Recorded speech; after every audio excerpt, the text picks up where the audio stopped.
Are you struggling to log in to your WhatsApp account on your iPhone? Well, don't worry. In this video, I'll guide you on how to solve WhatsApp login problem on iPhone. So let's get started. Before doing anything, make sure that your Wi-Fi or internet connection is stable. Try airplane mode on and off. Make sure you have entered the correct number. Solution 1.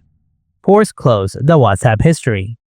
Swipe up from the bottom of the screen or press and hold on the home button if you're using an old model iPhone. Then find the WhatsApp app and swipe up to clear the history. Solution 2. Clear WhatsApp cache. Open up Settings, then tap General. Next, tap iPhone Storage. Now scroll down and find the WhatsApp app.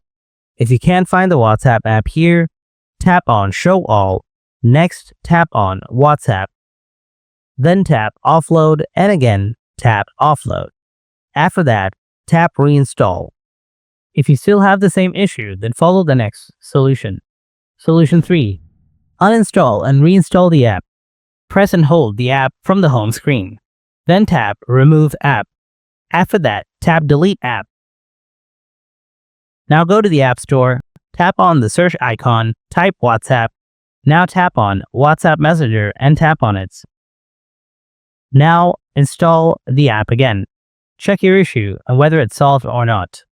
Solution 4. Check iOS update.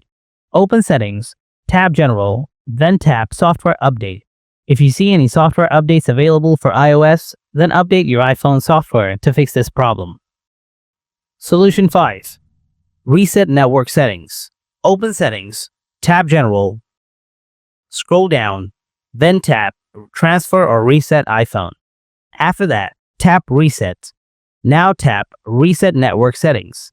This will reset settings like Wi-Fi, password, but won't delete your data. Then enter the passcode of your iPhone if it wants. Tap Reset Network Settings again. After the resetting network, go ahead and check whether your problem is solved or not.